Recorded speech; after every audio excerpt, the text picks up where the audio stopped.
Semaine noire au Bénin, l'émotion est grande et la tristesse générale. La collision dimanche 29 janvier dernier entre un bus de transport en commun et un camion à hauteur de Dassa continue de susciter l'effroi et la consternation. Mais au-delà de l'émotion suscitée, il se pose la problématique de l'incivisme des conducteurs, de la cupidité des compagnies du transport et sans oublier le laxisme des structures de l'État dans l'application stricte des règles de circulation. À quand la fin des accidents de la route? Quelles sont les responsabilités à situer? On en parle dans le décryptage avec les confrères. Et on s'intéresse dans le dossier de la semaine à la technologie. On parle de l'intelligence artificielle, ce processus d'imitation de l'intelligence humaine qui repose sur des algorithmes. Son but est de permettre aux ordinateurs de penser et d'agir comme des êtres humains. Et sachant que le Bénin s'est récemment doté d'une stratégie nationale, que faut-il y comprendre et comment l'intelligence artificielle peut-elle changer nos vies? On en parle dans le dossier de la semaine avec un expert en intelligence artificielle. Voilà donc pour le sommaire de cette émission. Si vous venez de nous rejoindre, soyez les bienvenus. Vous êtes bel et bien sur Wikeko. Vous n'avez encore rien raté. Tout de suite, on part pour le mini-journal.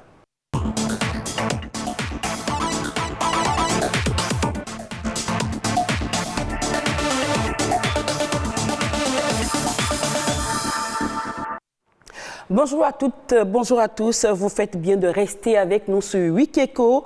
La mesure d'interdiction de surcharge dans le transport terrestre au Bénin n'est toujours pas respectée. Nombreux sont ces conducteurs de taxis urbains qui s'adonnent à la pratique sans retenue. Ce faisant, ils mettent en danger la vie des passagers. Surcharge au Bénin. Comment éradiquer le phénomène? Marcel Betteho et Rodrigue Blondoumain se sont intéressés à la question. Voyez leur reportage. La lutte contre la surcharge routière dans l'UMOA est un vieux combat. Au Bénin, malgré les nombreuses mesures répressives mises en place pour lutter contre le phénomène, la surcharge perdure et s'observe de plus en plus. Un véhicule de simple doit prendre 4 clients. Cotonou à la date, c'est 1500. 1500 fois 4, ça fait 6000. Aujourd'hui, le client, au lieu de faire sortir les 1500 là, c'est trop difficile pour lui. Il va rester au bord de la voie.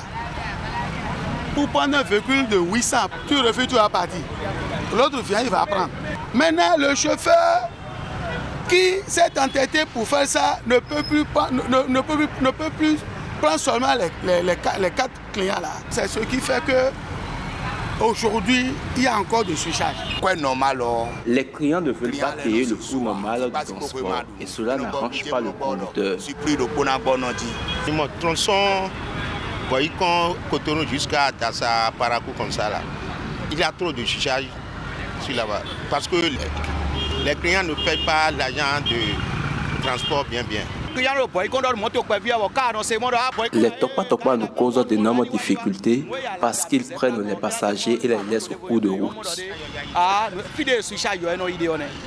Il y a aussi, je vous en prie, nos pièces aujourd'hui, les pièces sont devenues trop chères. L'assurance. En dépit de toutes ces raisons évoquées, c'est la vie des passagers qui est en danger. Ce n'est pas une bonne chose parce que ça ne met pas en sécurité la vie des passagers et aussi sa vie à lui-même. Quand on constate ça, souvent on lui reproche que si c'est ça, on va devoir lui laisser le véhicule et prendre le véhicule. Nous ne sommes pas souvent à l'aise avec la surcharge. Il faut que les conducteurs respectent les normes en matière de chargement pour notre sécurité. Il est primordial que les réflexions s'accentuent de part et d'autre pour éviter la surcharge. Moi, je vais souhaiter d'abord que la mairie nous aide à avoir un parc digne à Cotonou. Ça va éviter beaucoup de choses. Il n'a qu'à nous fixer le prix des transports. Parce qu'au Bénin, on n'a pas un prix des transports. Si on a pris des transports et il fait la liste et ça sort par le ministre, ce serait très bon à nous. Il faut que tout le monde aille sur le parc pour faciliter les choses. En attendant que l'État central ne trouve un mécanisme plus fiable dans la lutte contre la surcharge, Les corps de contrôle indiqués doivent redoubler plus d'ardeur et de vigilance dans l'exécution de leurs tâches, car la vie humaine n'a pas de prix. Une note environnementale dans ce mini-journal. Les zones humides sont importantes pour l'écosystème. Vous ne le savez peut-être pas. Nous devons les préserver. À Cotonou, la trame bleue est obstruée par des installations et des ouvrages de drainage d'eau. Peut-on restaurer la trame bleue de Cotonou? William Choki nous apporte des éléments de réponse à travers son reportage. Une vue imprenable de toute la trame bleue de la ville de Cotonou, envahie de végétation de tout genre. Nous décidons de faire le parcours à pied, voie de près, le circuit naturel du cours d'eau. Il quitte Avlekete dans la commune de Ouida, traverse la forêt de mangrove de Togben et toute l'actuelle métropole de Cotonou pour échouer dans le lac Nokoué, du côté de l'estuaire de Vossa.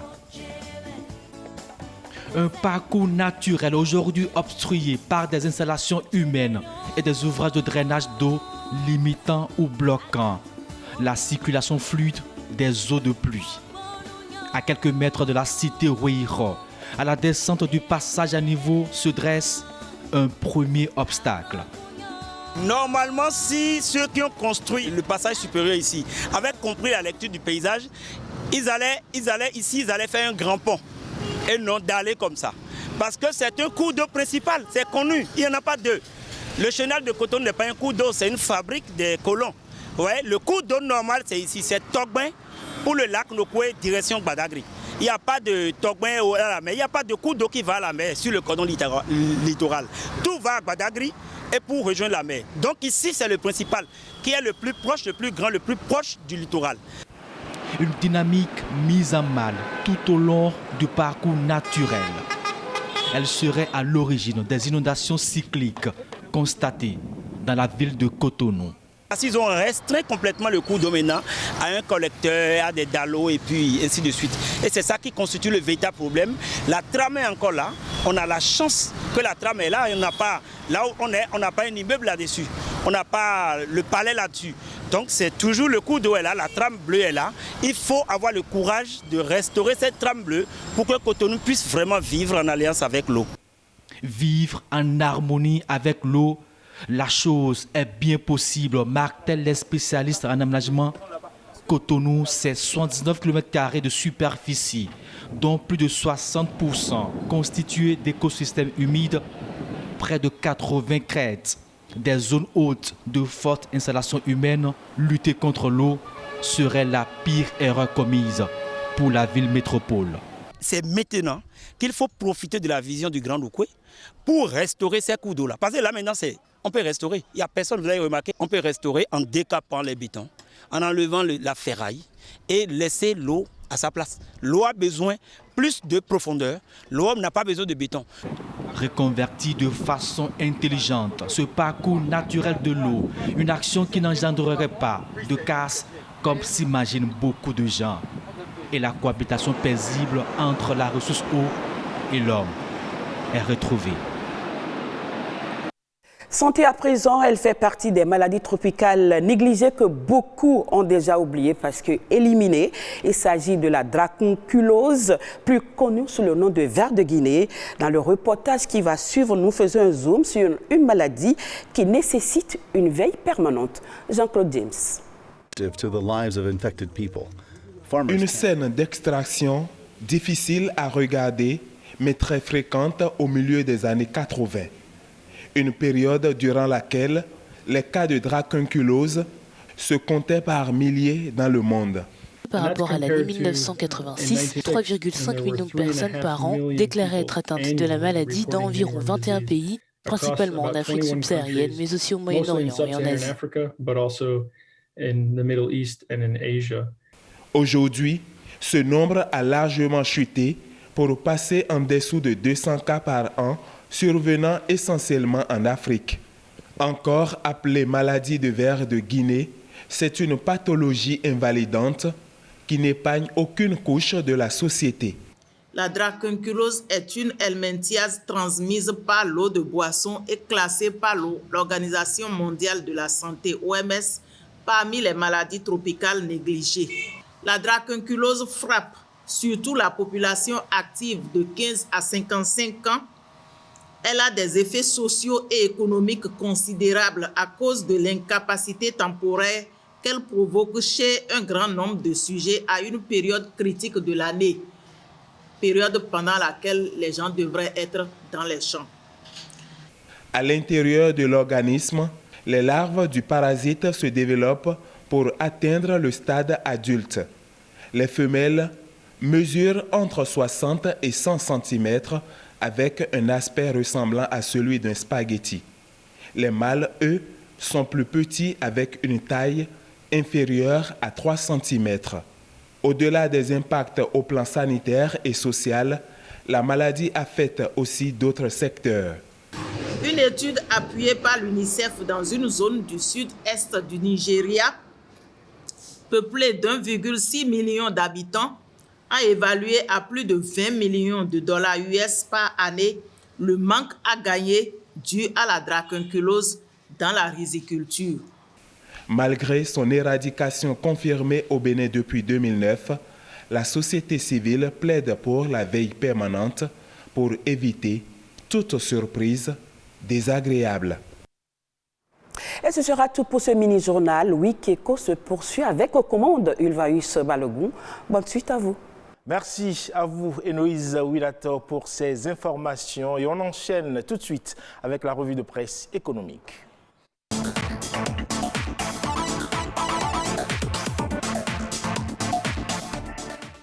Inconditionnel ami de la revue de presse de Wikeko, bonjour. C'était dans la journée du dimanche 29 janvier dernier. Un bus de transport en commun en provenance de Parakou vers Cotonou et un camion grue transportant un groupe électrogène se télescopent à la hauteur du village d'enfants SOS de Dassazoumen. L'émotion est vive et le drame fait la une des journaux. Dimanche cauchemardesque à Dassa, soupir fraternité. Le potentiel compte 22 morts, 21 blessés et 7 victimes dans un état critique. L'événement précis pour sa part note 23 morts et révèle que le chef de l'État, Patrice Talon, en colère, promet mettre fin à ces accidents de la route. La nation, revenant sur le récit des 10 événements, salue la réaction prompte et décisive du gouvernement qui a dépêché une délégation ministérielle sur les lieux de l'accident mortel. Un drame face auquel des mesures fortes sont annoncées pour que cela ne se reproduise plus. Le gouvernement affiche sa fermeté, titre fraternité. Parlant des mesures prises, le gouvernement annonce la professionnalisation du métier de transporteur, la création d'un parc automobile avec des véhicules répondant aux normes, le vote d'un nouveau code de la route et l'adoption prochaine de la politique nationale en matière de sécurité routière. Mais en attendant de décréter la fin du laxisme et de l'incivisme sur les axes routiers, la nation, parlant de la situation des droits de l'homme, révèle une note positive pour le Bénin. Devant le groupe de travail du Conseil des droits de l'homme de l'ONU, le Bénin se présente en pays progressiste.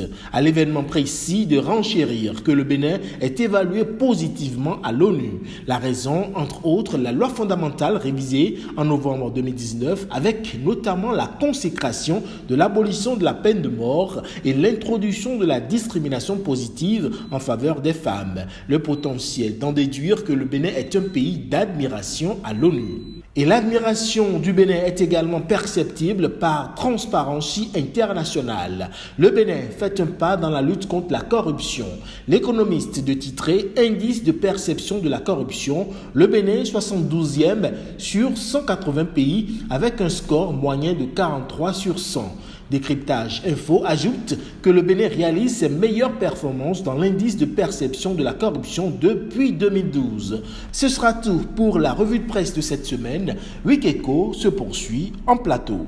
Je le disais à l'entame de cette émission, on parle de cette actualité relative à l'accident mortel survenu le dimanche 29 janvier dernier à hauteur de la commune de Dassa du fait de la collision entre un camion et un bus de transport en commun. C'est le décryptage.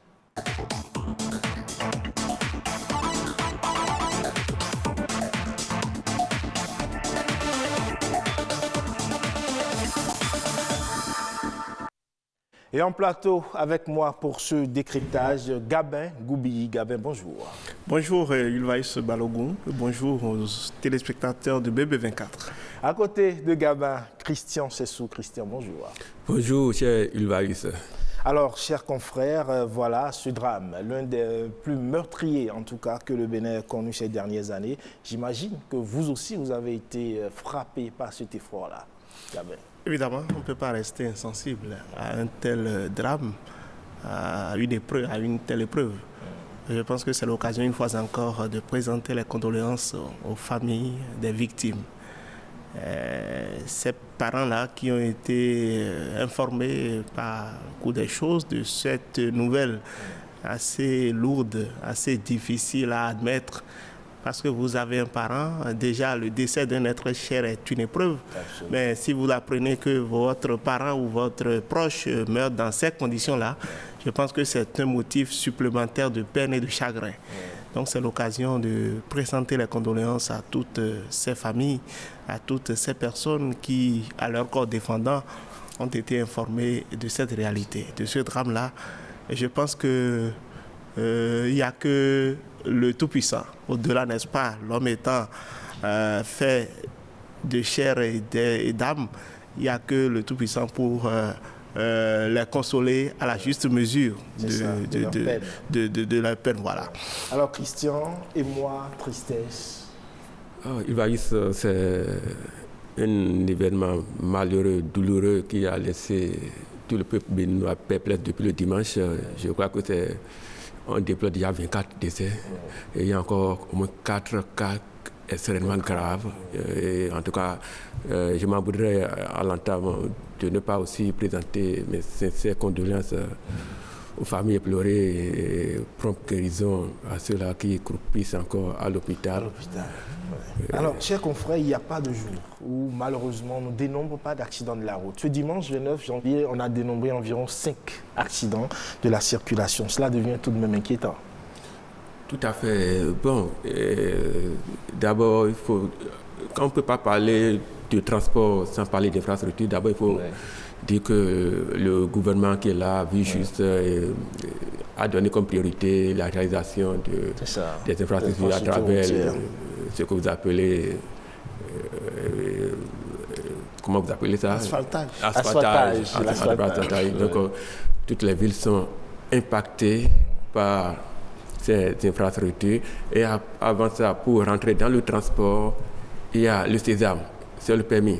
Oui. Et actuellement, avec ce que fait le gouvernement, je crois que ça se fait en ligne.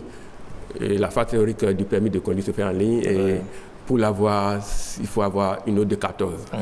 14, ça veut dire mention bien. Donc, tous ceux-là qui sont conducteurs, je dis, maîtrisent très bien le code de la route. L'autre chose, par rapport au cas déplorable d'accident que nous relevons, c'est parfois par excès de vitesse. Par excès de vitesse. La plupart des cas, c'est ça. Gabin, on parle beaucoup d'excès de vitesse et pourtant, Christian le dit si bien, on a tous passé le permis et on sait qu'il faut avoir un minimum de prérequis avant d'avoir son permis. Non, c'est le paradoxe. C'est là que se pose toute la problématique. On se demande comment, avec toutes les dispositions qui sont prises aujourd'hui, les réformes qui ont été introduites dans le système d'obtention du permis de conduire, il y a encore de ces cas-là. La réalité, vous la connaissez mieux que moi, Ulvaïs Balogun, c'est que nous trichons avec la loi. Nous contournons la réglementation en vigueur. Malgré les réformes, malgré tout ce qui est fait pour améliorer le dispositif, je pense que l'on trouve toujours le mécanisme de passer en marche, de passer par des voies alambiquées pour l'avoir.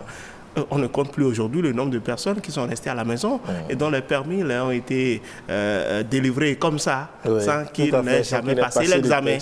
Donc il y a de ces cas-là. Heureusement, il y en a qui ne font même pas. De moins en moins. Les auto-écoles, il y en a, les gens ne font même pas connaître le code. Vous voyez, aujourd'hui au moins, je pense qu'il y a beaucoup d'efforts qui sont faits. La marge de fraude est sensiblement réduite et je pense qu'il faudrait s'en réjouir.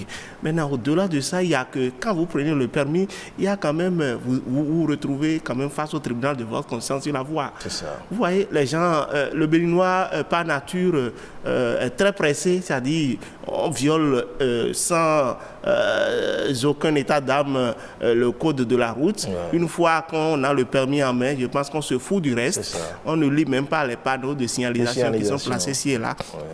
Et donc, chacun conduit comme il veut. Et je pense que c'est tous ces facteurs-là qui contribuent à ce que nous déplorons. Ouais. 5 accidents pour cette seule journée-là, c'est peut-être l'accident de Dassa qui a fait qu'on a été très attentifs aux autres qui ont eu lieu. Vous et moi, nous ne savons peut-être pas combien d'accidents ont été perpétrés ce jour-là déjà. Donc, je pense que c'est un phénomène de plus en plus récurrent. Et le dernier Conseil des ministres l'a relevé également. Ça devient véritablement inquiétant. Et je pense qu'on doit espérer que les mesures qui sont annoncées soient mises en œuvre et que l'on puisse vraiment appliquer les sanctions à ceux qui se mettent en marge des dispositions. Avant d'en venir à ces mesures prises par le Conseil des ministres, on ne va pas oublier, au-delà de l'excès de vitesse, on ne va pas oublier également la cupidité de ces compagnies de transport quand même. Parce qu'ils mettent des transports... Oui, allez-y. Absolument. Je pense que j'allais en venir. Aujourd'hui, il n'y a que... le cas de Baobab Express... sans vouloir le citer. Hein. Bon, évitons d'appeler les noms. Voilà, donc le cas qui a eu lieu, que nous déplorons tous depuis dimanche dernier, un peu la goutte d'eau qui a débordé le vase. Aujourd'hui, il y a ces compagnies-là dans l'organisation, on se fout pas mal. Les populations mettent leur vie en danger tout le temps. On ne se préoccupe pas du minimum, alors que c'est des âmes, c'est des personnes que vous transportez. Pour ce cas que nous déplorons justement, vous avez vu qu'il y a déjà eu, selon le rapport qui nous a été fait par le Conseil des ministres, il y a eu déjà des alertes par rapport aux pneus qui avaient un souci. Tout à fait. Donc on a négligé, on a laissé passer, et voilà, le pire est arrivé. Et peut-être ce n'est pas le seul cas, il y a d'autres, peut-être c'est le système de freinage qui est défectueux, il y a même des bus peut-être qui n'ont même pas fait la visite technique. Et aujourd'hui on sait comment la visite technique se fait. Les gens, il suffit de flasher juste... les gens restent à la maison et ils font leur visite. On flash juste la carte grise du véhicule, les pièces on envoie au CNSR et vous avez même depuis chez vous un PDF, on vous envoie et vous imprimez ça, c'est comme ça, il y en a même qui ne te donnent même pas cette peine-là parce qu'on se dit le contrôle ne se fait pas. Donc il y a un tas de problèmes. Je pense que ce cas qui vient d'arriver et les réformes qui sont annoncées, il est à espérer une fois encore qu'elles viennent sonner le glas de cette situation-là et que véritablement nous n'assistions plus jamais à de tels drames. À de tels actes, que ces actes ne reprennent plus. Eh bien, on parlait de cette cupidité des compagnies de transport. On a vu ou on en voit de ces compagnies de transport qui n'ont même pas de nom et qui ne vont même pas sur les parcs, qui restent au bord des voies et qui se permettent de prendre les citoyens qui convoient dans des conditions à peine compréhensibles. C'est déplorable, vraiment déplorable. Vous savez, au Bénin, où le transport en commun est en train d'être chose, il y a que quand on compare, on sait que c'est le bus qui est le moyen le plus rapide aujourd'hui pour aller de l'autre côté, à l'intérieur du pays. Maintenant, ces bus, lorsque on voit le cas de la situation de ce qui est arrivé, une collision qui a propulsé un camion chargé de groupes électrogènes dans le ravin. Il faut voir la vitesse. La vitesse, donc le choc est violent. Alors que ce même chauffeur a été interpellé quelques minutes avant pour excès de vitesse. C'est ce qui a été relevé après les enquêtes. Alors qu'aujourd'hui, il y a un système très simple de contrôle. C'est les trackers, les plateformes de vidéosurveillance où le promoteur de la compagnie peut voir le déplacement de son bus et le niveau. Et là, il peut toujours interpeller son chauffeur. Et puis l'autre chose, je ne sais pas pourquoi, comme dans les avions, on a un pilote et un copilote, pourquoi on ne peut pas avoir un autre chauffeur, un co-conducteur. Et dans les bus, il y a quand même des mesures sécuritaires, mais ce n'est pas aux voyageurs de maîtriser ces contours. Ouais. C'est normal la compagnie qui doit dire, bon, il y a des issues de sortie. Des issues de sortie, pouvoir informer les passagers. Donc, il y a quelque chose qui n'est pas fait. Il y a beaucoup de... Et il y a également ces conducteurs qui quittent Cotonou pour Parakou, qui ont à peine 1 heure ou 2 heures de repos et qui reprennent la route de Parakou pour revenir à Cotonou. Voilà. Alors que vous voyez, quand même... il vous faut quand même une certaine lucidité, une certaine conscience pour vous mettre en route. Parce que je le dis une fois encore, c'est la vie des personnes que vous mettez en danger. Vous voyez, c'est quand même une des compagnies les plus organisées a priori au pays. Vous voyez les personnalités, ces personnes-là qui ont qui ont emprunté, n'est-ce pas, ce canal, ce n'est pas des gens qui n'ont pas de véhicule chez eux. C'est parce que le trajet est tellement long et qu'on risque, n'est-ce pas, si on n'est pas dans la pleine capacité de ses facultés, on risque, n'est-ce pas, d'être surpris par des situations sur la route. Donc c'est les raisons pour lesquelles les gens sont obligés parfois de solliciter les services de ces compagnies de transport. Et malheureusement, voilà l'attitude. C'est vrai que le principal responsable, si on peut dire, le chauffeur, il est décédé aussi. Je ne veux pas en raviver à la peine au deuil des familles de ce chauffeur-là, mais je pense que c'est l'occasion de prendre conscience. C'est l'occasion d'inviter la population elle-même à pouvoir sonner de temps en temps le tocsin dès que ces situations arrivent, à donner l'alerte pour qu'on puisse savoir. Parce que ce qui se passe aujourd'hui, ça je le dis, c'est dû à l'omerta de tout le monde. C'est parce qu'on est resté trop silencieux, on est resté trop passif par rapport à ces cas-là. Nous sommes c'est comme un suicide, c'est comme un crime collectif aujourd'hui, puisque on se refuse de dénoncer. Et le Béninois, on trouve toujours, comme je l'ai dit, le mécanisme de contourner la législation en vigueur, de contourner les toits et de le faire. Au-delà même de la responsabilité de ce chauffeur-là, qui a été verbalisé, comme l'a dit le confrère, jusqu'à la sortie de Parakou, et il paraît qu'il n'est pas à la première expérience. Donc il est habitué, coutumier du fait. Et pourquoi cette compagnie-là doit maintenir ce chauffeur-là, dont qu'on connaît pour sa vitesse? Parce que si le véhicule ne filait pas, malgré la défectuosité au niveau du pneu, il pouvait quand même trouver le mécanisme d'immobiliser la voiture et éviter quand même d'aller à ce drame-là. Donc je pense que, bon, on ne va pas en raviver une fois encore à la douleur de ces familles-là, mais c'est l'occasion pour tous ceux-là qui ont en charge la vie des usagers de prendre conscience et de conduire de façon responsable. C'est ça. Et au-delà de cette question des visites techniques qui se posent et auxquelles les bus ne sont pas très souvent soumis, il y a également la place de la formation au premier secours. Malheureusement, très peu de personnes savent que quand il y a danger, il y a des mesures qu'il faut prendre dès les premières heures pour éviter peut-être l'hécatombe, l'utilisation des extincteurs. Par exemple, quand on est dans le bus comme ça et que ça prend feu, on doit pouvoir savoir qu'il y a des issues de secours. En réalité, c'est aux auto-écoles, à l'auto-école qu'on apprend tout ça. Il y a un cours sur les secours à l'auto-école. Quand moi, en tout cas, j'ai fait l'auto-école, on m'a édifié dessus. Maintenant, combien de personnes se donnent la peine de lire? Il y a des documents sur le code de la route.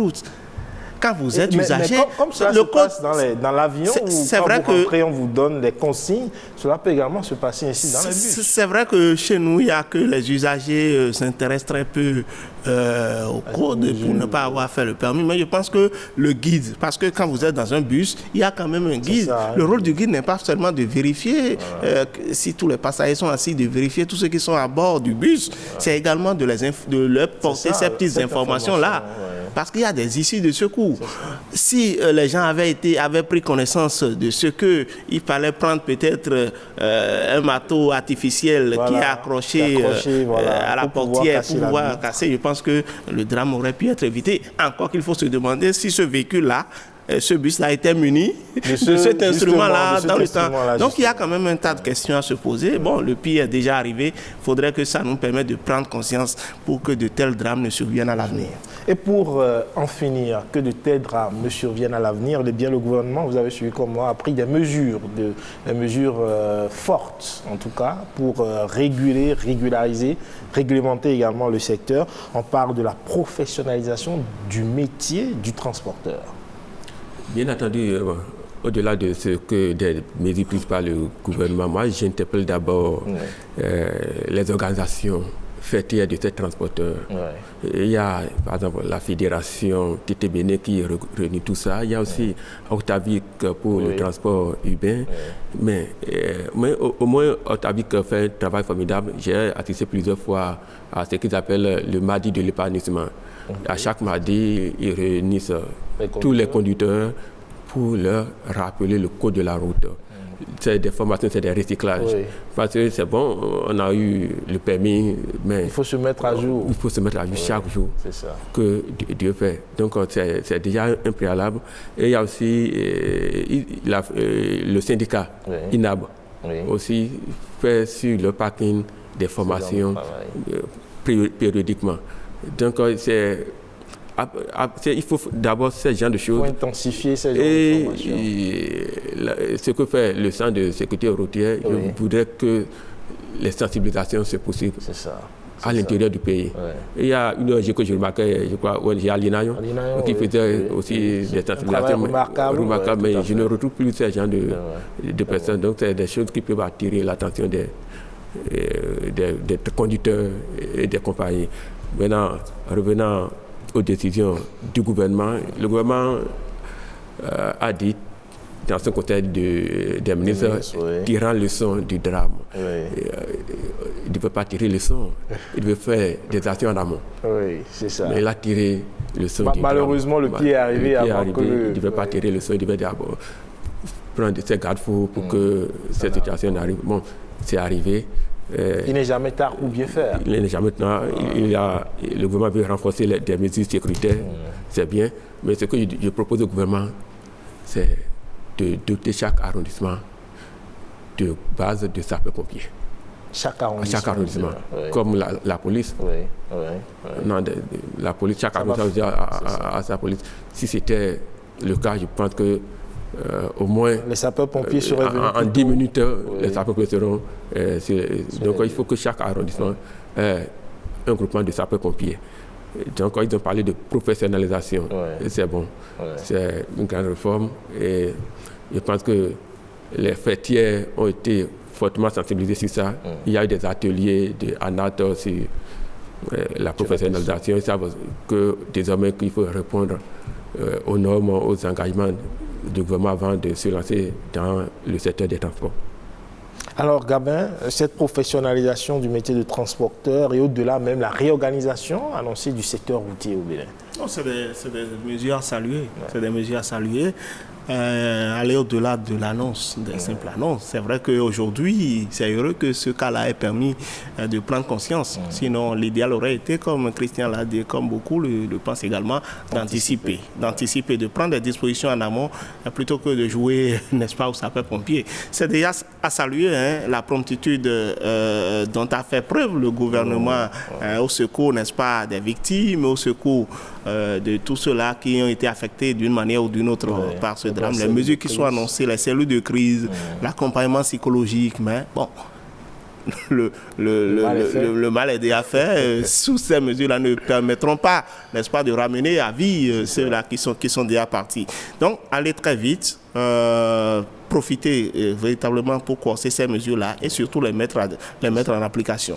Une chose est de voter des lois. Vous savez, on le dit souvent, notre pays n'a pas un problème de test. C'est ça. Mais plutôt d'applicabilité de ces textes. Voilà. Donc, au-delà de tout, je pense qu'il appartiendra à chaque chauffeur, à chaque individu qui prend la peine d'emprunter la voie, de pouvoir respecter le code. Vous savez, ailleurs, ce n'est même pas pensable. Il suffit que vous sortiez du Bénin, que vous allez dans d'autres pays, que vous allez faire d'autres expériences, vous revenez, mais vous verrez qu'ici, on ne respecte rien. Les radars qui ont été installés, on va dire, pratiquement dans les grandes villes, uniquement, j'allais dire, dans les grandes villes. Sur ces axes-là, il n'y a pas de radar, au moins pour... Il y a des radars, et puis il y a des pays, même quand vous commettez l'infraction au niveau de la route, d'office, c'est un système électronique, quand vous défactez ça de vos revenus mensuels, tout ça, c'est systématique. C'est vrai, nous n'avons pas encore atteint ce niveau de développement-là, mais il faudrait vraiment que chacun prenne déjà conscience. Les panneaux sont là. Les panneaux ne sont pas posés poser au niveau des routes pour décorer la voie. Non, c'est pour respecter. Des gens voient même la vitesse qui est limitée à un certain niveau, mais on ne respecte rien. On peut le voir déjà sur le boulevard. En agglomération, il y a quand même une vitesse à respecter. On ne respecte rien de tout ça. Donc on va dedans, tout le monde est pressé, l'investisme atteint son comble, vous essayez d'interpeller quelqu'un, vous vous faites rabrouer, c'est mais ça dit que et les motocyclistes encore c'est pire. Ceux qui sont à moto, c'est encore un autre cas ça. Donc je pense que c'est d'abord une question de conscience personnelle. Vraiment, conscience personnelle au-delà, n'est-ce pas, de la bonne volonté du gouvernement, au-delà de la dynamique du gouvernement d'impulser une nouvelle philosophie à ce secteur-là. Je pense que chacun doit pouvoir prendre conscience. C'est vrai qu'aujourd'hui, depuis pratiquement 5 ans, le CNSR ne descend plus au niveau des routes pour faire le contrôle. On a l'impression que c'est la police républicaine qui a pris le relais. Encore que là, le travail ne se fait pas bien. Ayons le courage de le dire, le travail ne se fait pas bien. Il suffit, n'est-ce pas, de soudoyer tel agent avec un petit billet de 2000 ou de 5000 et le problème est ferme les yeux. Donc, encore qu'on en voit beaucoup au bord des voies qui ne font pratiquement rien. Ils sont juste debout. Franchement, c'est ridicule. Non, ça ne dit rien. Les quelques rares personnes qui sont interpellées, les gens voient même que vous n'êtes pas à jour vis-à-vis même de votre assurance, même que vous n'avez pas fait la visite technique, mais on essaye de fermer les yeux dessus contre... Il faut être plus rigoureux désormais. Vous voyez, franchement, il le faut. Et je pense que le gouvernement l'a dit, il faut doter ces personnes-là aussi, ces policiers-là de moyens. On a parlé de caméras, on a parlé de micros, il faut aussi des radars pour contrôler l'excès de vitesse, aller même au-delà de ce qui se fait là, qui, ma foi, a l'air juste d'une mascarade. Et c'est peut-être l'adoption de la politique nationale de sécurité routière qui va permettre de réglementer tout ce secteur-là, tout ce qu'on vient de dire, Christian. Bien sûr, il y a ça, mais je reviens toujours sur ce système de trackers. Ça ne coûte rien. Ça ne coûte on devrait peut-être obliger les compagnies de transport à installer cette vidéo. Un peu comme on a vu avec... D'aller avec la fibre optique aussi, parce que ça va aider le système de connexion. Il faudrait que ce soit quand même à un certain niveau pour pouvoir... Et là, si le conducteur file, on pourrait même... Il y a beaucoup de bus qui l'ont. Bien sûr. Les bénéficiaires l'ont. Mais pourquoi pas... Donc je pense qu'il faut imposer même ça. Il faut imposer ça dans le contrat même d'agrément de ces compagnies. Là, aujourd'hui, je pense que... Vous voyez le déplacement sur votre écran. Tout à fait. Et on peut avoir même la possibilité d'arrêter le véhicule. Oui, d'arrêter le véhicule en pleine circulation, tout à fait. Et si vous n'êtes pas connecté, ça ne vous enlève pas des messages. Voilà. Il est en excès de vitesse. Donc, avec la professionnalisation du métier du transporteur aussi, on verra qui est qui. On mettra véritablement ceux qui ont l'étoffe, ceux qui ont la formation, ceux qui méritent. On verra qui fait quoi désormais. Espérons et croisons les doigts que ces genres de drames ne se reprennent plus sous nos cieux et que le secteur soit véritablement réglementé. Merci à vous, chers confrères. Christian Sessou, merci d'être passé sur ce plateau. Gabin Goubi, merci également pour ce décryptage. Merci. Et on installe à présent le dossier de la semaine.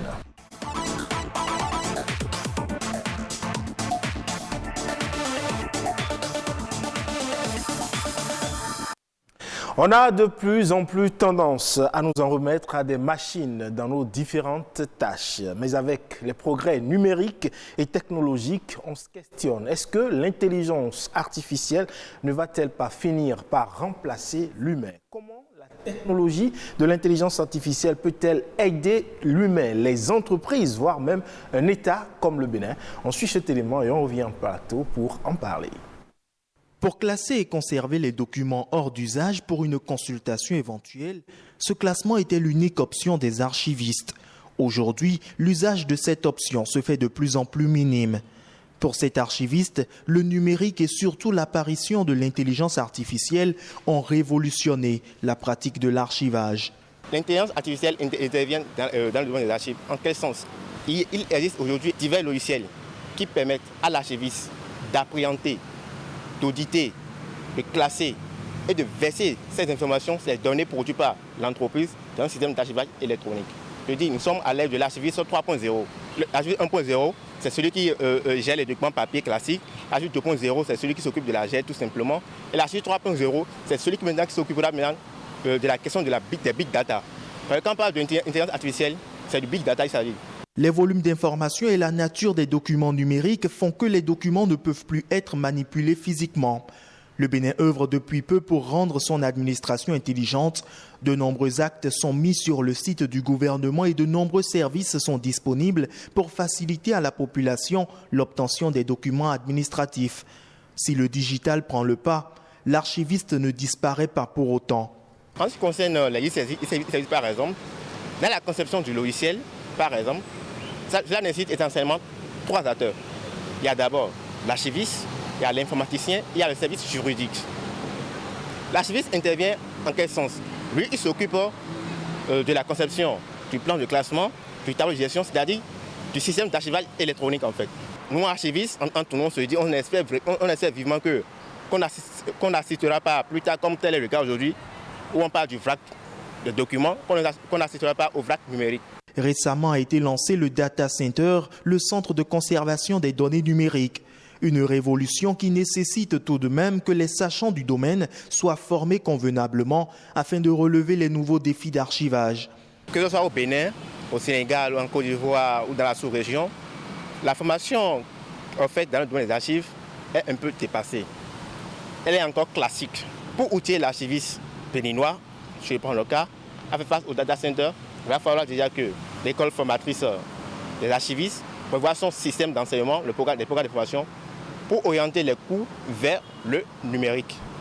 Ceci, l'Estonie l'a compris et les serveurs savent tout des citoyens et conservent les archives du pays, faisant économiser ainsi chaque année 2% de la richesse du pays. Les archives sont d'importantes institutions du patrimoine culturel et elles jouent également un rôle essentiel pour garantir la responsabilité et la transparence.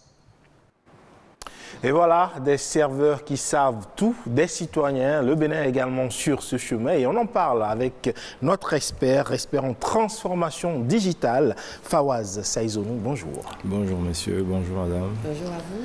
Madame, justement, Amandine Anerosu, bonjour. Ulvaeus Balogun, bonjour à vous. Monsieur Fawaz m'a déjà salué. Donc on y va directement. Qu'est-ce que l'intelligence artificielle ?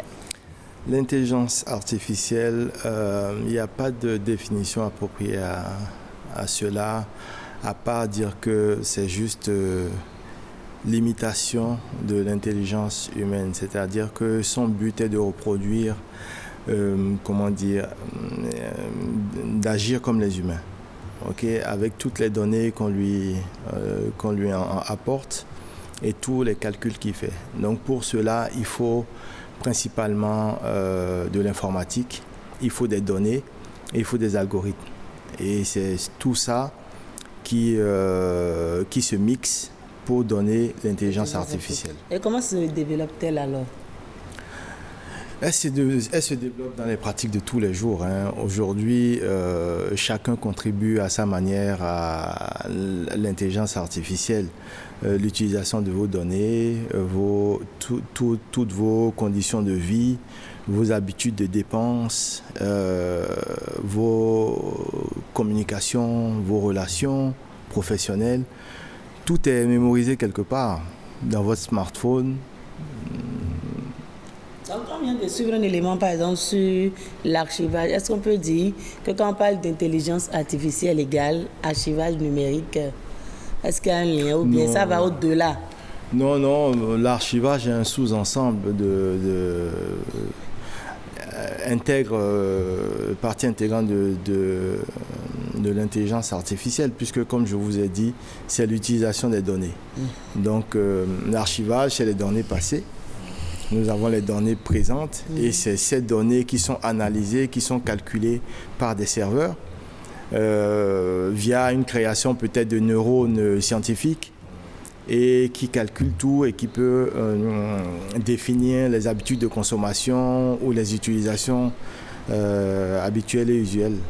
Alors, donc pour terminer, oui, ça fait partie de l'intelligence artificielle puisque sans archivage de données, on n'a pas de calcul. Donc plus il y a d'archives, plus il y a d'habitudes et plus il y a de données à traiter. Alors j'allais dire, le fait que le Bénin soit dans le processus d'identification des personnes, aujourd'hui où on donne nos informations qui sont toutes rassemblées quelque part avec l'ANIP et autres, on va dire que les données sont collectées et là, c'est de l'intelligence artificielle qui est derrière. Effectivement. Et je tiens à saluer, permettez-moi de saluer un peu toutes les réformes et toutes les dynamiques qui sont faites dans ce sens, parce qu'aujourd'hui, c'est incontournable.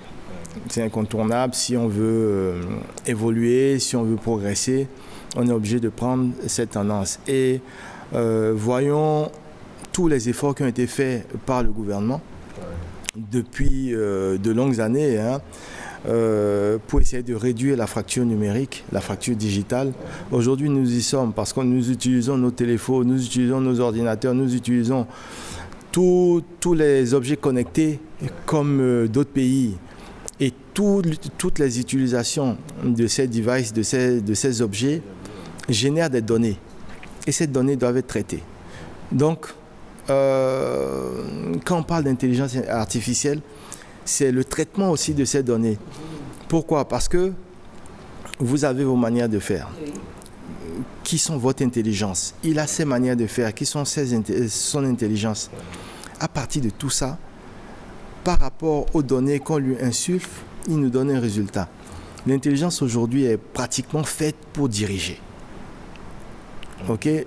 Tous les grands dirigeants aujourd'hui s'appuient sur l'intelligence artificielle parce que ça leur fait gagner des milliards de temps. L'informatique, l'intelligence artificielle est aujourd'hui décisionnelle. Ça vous fait gagner des années-lumière pour prendre des décisions. Aujourd'hui, quand on voit, il y a des firmes aujourd'hui qui dirigent leur entreprise par l'intelligence artificielle. Le nom m'échappe, mais c'est la forme la plus importante. Aujourd'hui, il y a une start-up américaine qui a nommé CEO de son entreprise une intelligence artificielle. Ah, dis donc. Et quand les gens parlent également de blockchain avec les crypto-monnaies, avec les trading, c'est aussi de l'intelligence artificielle derrière. Absolument, absolument. C'est des calculs de données. Au quotidien, on génère de la donnée. Et aujourd'hui, la donnée devient, le pétrole devient de l'or. Ça devient de l'or. Donc, je ne vois pas pourquoi le Bénin ne doit pas s'allier. D'autant plus que je pense qu'on est un peuple très intelligent, vu notre capacité d'adaptation, de réflexion et de réaction par rapport à des situations qui aujourd'hui nous rapprochent très rapidement de pays développés et dont on ne doit pas, rougir. Ouais. Et il faut aller dans la politique de nos moyens. Le développement est lancé depuis quelques années, il faut le suivre. On ne peut pas passer outre parce que les données qu'on génère servent à d'autres. Mais ils doivent d'abord nous servir à nous. Oui. Et si on ne contrôle pas ces données qui nous appartiennent, et l'ADPD, l'Agence de protection des données personnelles, est bien placée pour ça. On a tout. On a tout ce qu'il faut, les PKI, on a le data center, on a des universités aujourd'hui qui nous permettent de suivre des cours en ligne. Et puis c'est une intelligence qui appartient à tout le monde. Aujourd'hui, je pense que, en tout cas aujourd'hui, si vous voulez rentrer dans le monde numérique, même le monde dans les habitudes de consommation, du marketing, du CRM, les retours clients, vous devez utiliser l'intelligence artificielle. Aujourd'hui, il n'y a pas, je ne sais pas si on peut trouver en tout cas une agence de finance digne de ce nom, ou une banque digne de ce nom qui n'utilise pas l'intelligence artificielle. Parce que ce n'est d'ailleurs ça qu'ils utilisent pour faire les crédits ou les habitudes de consommation, les prêts et autres. Et comment cette intelligence artificielle peut-elle changer notre façon de vivre? Elle peut le changer, bon... Je ne sais pas si je suis la meilleure personne indiquée pour répondre à cette question. Essaye quand même. Mais de mon point de vue, elle peut changer positivement la vie parce qu'on prend conscience de l'utilisation ou de la transmission de nos données. On prend conscience aujourd'hui, peut-être nous qui avons connu autre chose que la nouvelle génération qui est impliquée dedans et qui n'en voit pas toute la moralité et toute la confidentialité qu'il faut avoir. On peut voir à travers tous les dérives qu'on voit sur Internet. Sans citer des noms comme TikTok ou des trucs comme ça. Ça génère des revenus pour certains, ça gâche des vies d'autres. Après, il faut être au milieu. Après, il faut voir ce qu'on veut, tirer de ces utilisations et savoir comment se placer. Pour revenir à votre question, moi je pense que ça ne peut faire qu'un bien aux entreprises, surtout. Aux entreprises. Oui, aux entreprises pour commencer et après aux humains. Parce qu'aujourd'hui, quand vous prenez des programmes pour faire du sport, par exemple pour changer votre habitude alimentaire, pour changer votre vie... Pour perdre du poids par exemple. Tout ça, tout ça, ce sont les données du big data couplées à l'intelligence artificielle qui arrive à vous donner par rapport à votre poids, à votre taille, l'IMC, vos habitudes alimentaires, en combien de temps vous pouvez perdre 5-10 kilos. Mais à la longue, est-ce que l'intelligence artificielle... Ça ne va pas remplacer l'humain. L'humain, oui. D'abord, est-ce que ça ne va pas nous rendre un peu plus paresseux? Paresseux, exactement. Parce que si c'est la machine qui doit tout faire à notre place. Parce qu'ailleurs, justement, il y a de l'intelligence artificielle dans les restaurants qui servent à manger. Qui servent à manger, par exemple. Même dans les journalistes comme vous. Oui, exactement. Ou même dans des informaticiens comme nous. À la longue, l'humain n'aura plus sa place. Non, je pense que l'humain va développer une autre intelligence. Puisque l'intelligence artificielle, c'est le couplage et le mix de toutes les intelligences humaines et des neurones artificiels. Donc, non, moi, ça peut améliorer nos vies. C'est vrai que ça va détruire, en tout cas, pour ceux qui ne veulent pas évoluer, les fainéants, ça va détruire un conformisme, un laxisme dans lequel ils se sont installés. Mais aujourd'hui, si on veut évoluer avec des standards internationaux, il faut se mettre à jour. C'est ça. Ça va changer, ça va faire perdre des postes, c'est sûr, mais ça ne changera jamais l'humain. C'est ça la grande différence. Nous, on a cette capacité de réflexion. Mais il y a des robots qui réfléchissent aussi. Oui, ils réfléchissent. Donc même si on leur donne tout ce qu'il faut pour réfléchir, on leur met toutes les données pour réfléchir, mais ils réfléchissent, ils font des calculs, ils viennent de nos données. Ouais. Ils ne peuvent pas nous remplacer. Ils peuvent remplacer des décisions, mais ils ne peuvent pas remplacer des sentiments. Ben, espérons, parce qu'on a pu voir dans certains films l'intelligence artificielle dépasser l'humain. Oui, mais... C'est peut-être de la fiction. Heureusement que c'est dans un film. L'intelligence artificielle, est-ce qu'elle amène des appréciations? Non. Ça, l'homme lui-même peut le faire. Nous sommes ici. Si moi je sens le parfum que vous avez passé, ça peut changer ma pensée de voir ou ma réflexion. Mais est-ce qu'on y arrivera peut-être, mais aujourd'hui on n'y est pas encore. Elle sert surtout dans le médical. Et c'est sur les moteurs de recherche. Voilà. Nous n'oublions pas que l'intelligence artificielle a commencé il y a une soixantaine d'années. C'est tout un processus. Et plus ça va, plus ça se raffine, puisque plus on avance, plus on a de données.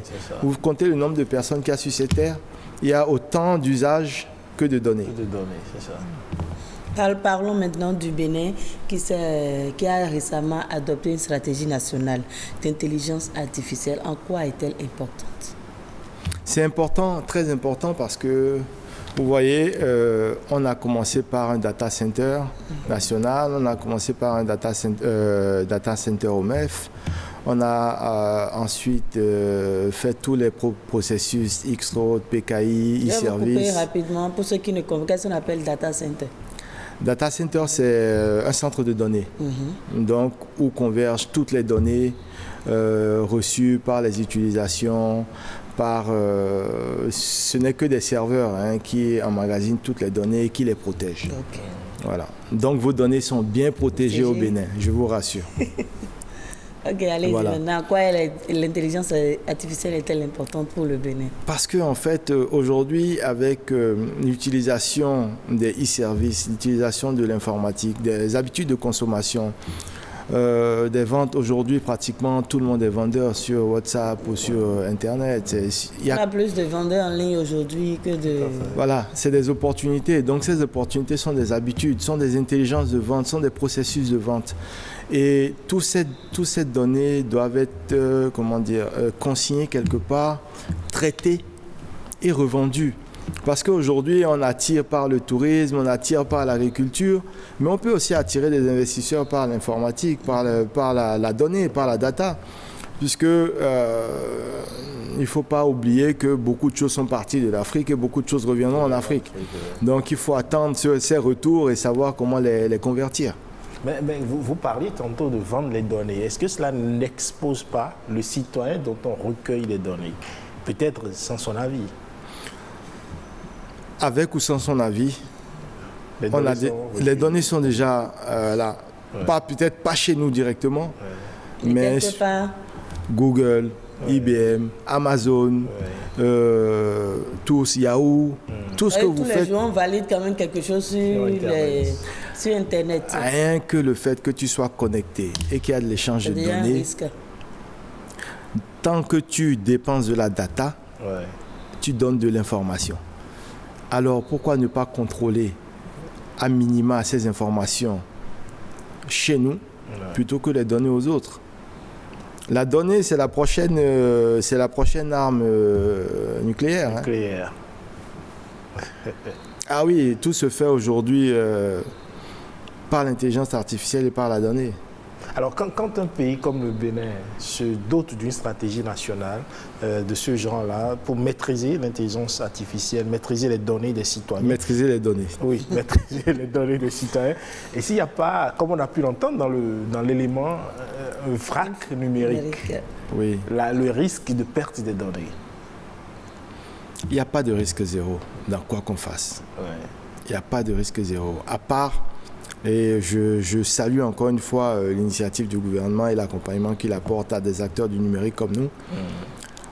Encore une fois, c'est une bonne chose pour éviter la pagaille. Parce que quoi qu'il arrive, il y a beaucoup d'autres pays qui ne savent pas encore dans quel vrac numérique ou vrac de données susciter. Mais nous, on essaie de la contrôler. Et on a les armes, on a les ressources, on a les personnes habilitées pour. Il y a du boulot. Il y a du boulot. Ça, c'est clair que aujourd'hui, c'est un phénomène de mode. Mais on y travaille depuis bien longtemps sans savoir qu'on y travaille. Il y a un formalisme, il y a tout un itinéraire à prendre et qui est en train d'être pris par le Bénin. Donc, s'il y a une stratégie numérique qui s'est insufflée sur 5 ans, en 4 phases, 3 étapes, et qu'on a insufflé, justifié 4 milliards 680 millions de dépenses, c'est que c'est vraiment utile et nécessaire. Parce que rien que d'avoir ces données, vous ne pouvez pas savoir par combien ça peut rapporter, ce que ça peut rapporter au Bénin demain. Monsieur Faraz Saïzourou, donc il y a plus d'avantages que de risques. Oui, absolument. Absolument. Et si vous étiez donné peut-être de conseiller, d'orienter les acteurs aujourd'hui qui se sont lancés sur ce chemin-là? Parce que forcément, il y a des risques, mais si on vous disait de donner votre avis sur ce qu'il ne faut pas faire, voilà, minimiser ces risques, justement. Ah, minimiser les risques, après, bon... C'est de l'ordre de l'éthique, je veux dire. Il faut toujours contrôler les données qu'on envoie. Il faut souvent envoyer de bonnes données. Quand vous avez un doute sur un site ou sur une information, allez la fouiller. Aujourd'hui, le Béninois est le premier journaliste sur les réseaux sociaux. Peut-être moi y compris. Je veux dire, des fois, on prend l'émotion, on partage... à ses amis et après on se rend compte que ce n'est peut-être pas vrai, parce que c'est un peu ça aussi la force de l'intelligence artificielle, parce qu'aujourd'hui elle peut vous générer un faux contenu, un vrai faux contenu, mais vous qui utilisez le vrai faux contenu, vous pouvez vous tromper honnêtement si vous ne le faites pas dans un but de nuire. Ça peut se comprendre. Vous avez la possibilité de retirer l'information ou d'avertir que l'information n'est pas bonne. Quoi qu'il arrive, vous avez déjà généré du contenu, de l'information, ce dont ils ont besoin. Parce que plus c'est diffusé, plus c'est partagé, plus ça tend à être vrai, à être crédible. Parce qu'aujourd'hui, les indicateurs de performance commerciale, c'est le nombre de likes, le nombre de vues. Le nombre de partages. C'est la course. Oui, c'est ça. Et on sait qu'on vend ses vues, on sait qu'on vend ses likes. Et ses partages. Monsieur Fawa Saïzonou, merci beaucoup à vous. Oui. Evariste Balogun. Merci Amandine Agnambossou, Fawa Saïzonou, expert en transformation digitale. Merci d'être passé sur ce plateau. Je vais finir par ajouter une phrase qui appartient aux informaticiens et que j'affectionne beaucoup, même si c'est dans la forme et pas dans le fond. L'intelligence artificielle, c'est un vieux souhait de jouer à Dieu. C'est un vieux souhait de jouer à Dieu. De jouer à Dieu. Voilà. Ok, d'accord, on se prend pour Dieu avec l'intelligence artificielle. Voilà. Et bien, c'est sur cette belle assertion que prend fin Wikeko de ce dimanche que vous pouvez retrouver sur le site de l'ORTB le 3, www.ortb.bj, et également sur la page Facebook de votre émission Wikeko et de votre chaîne Bénin Business 24. Merci à toutes et à tous et à dimanche. Merci pour prochain. l'invitation.